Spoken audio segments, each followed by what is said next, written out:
Now, if you ask anybody in the industry or otherwise, one answer you will always get when you ask the question, what is the shortage? And that answer primarily will be a huge shortage. But what numbers are we talking about? Now, the industry grew to almost 11 lakh crore rupees as a book size in 2019 and is expected to grow at 20 to 25% in the next several years. If we look at rural and urban India, I think the total shortage runs into more than 100 million units. Right? Now that number is huge. So does it really matter?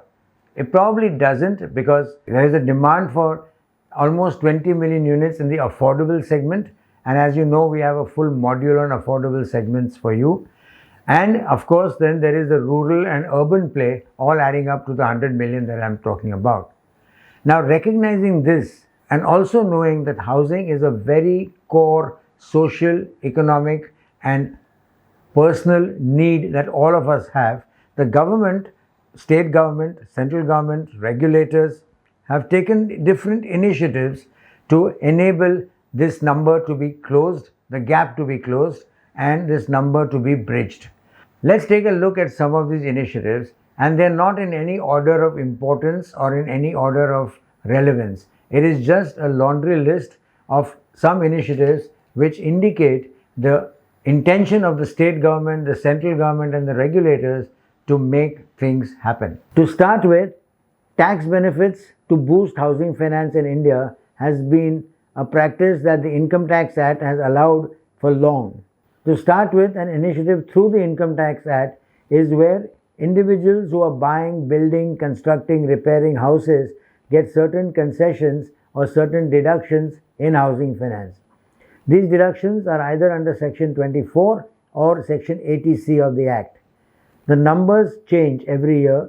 The eligibility criteria also is changed depending upon the focus of the government at that point of time. But the fact remains that there are concessions, both for the interest that you pay on a loan and the principal that you repay in terms of reduction from your income and therefore saving of tax. A big initiative that the government took was the promulgation of the Real Estate Regulation and Development Act in 2016. Although the act was of course a central act, each state had to adapt the act and to make appropriate changes and implement the same.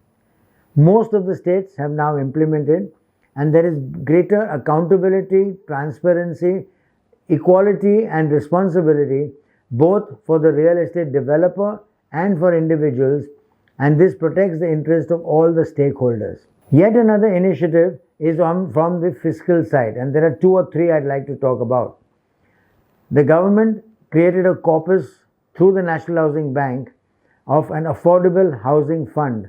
The corpus of rupees 10,000 crores was used in the priority sector lending to fund microfinance and housing finance companies, and those developers were allowed 100% deduction in their profits from the earnings they had from this segment of housing.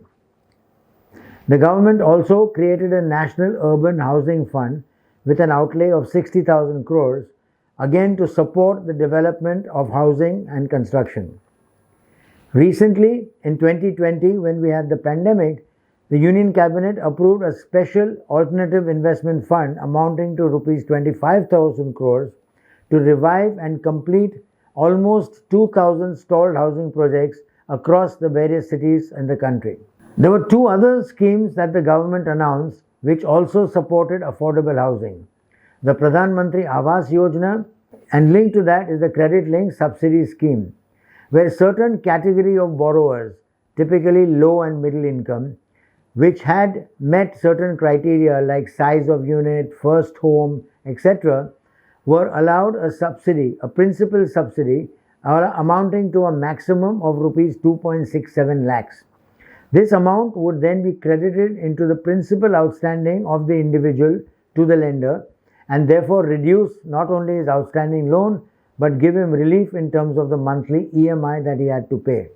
More than 1 crore of houses have been sanctioned in urban areas under this particular scheme. Of course, there was the Smart Cities project. that plan is to build 100 smart cities and provide opportunities to real estate developers and to infrastructure companies to develop these cities in a structured manner and therefore be able to leverage and fast forward the process of building houses in these cities. The Smart City project was not just for housing. It involved infrastructure, it involved technology, it involved simple things like accelerated internet availability, but increasingly the focus has been on these 100 smart cities across the country to support real estate and infrastructure also. SEBI has recently given approvals for the creation of real estate investment trusts, otherwise called REITs.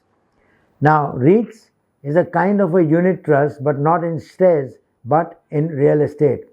As a result of REITs, a lot of individuals like you and me can invest in the real estate market on ticket sizes which are smaller and which otherwise would not have been affordable for people who had the risk appetite or the desire to work their money through the real estate market. An additional tax benefit that the government through the Income Tax Act has implemented is to give interest subsidy for first-time home buyers.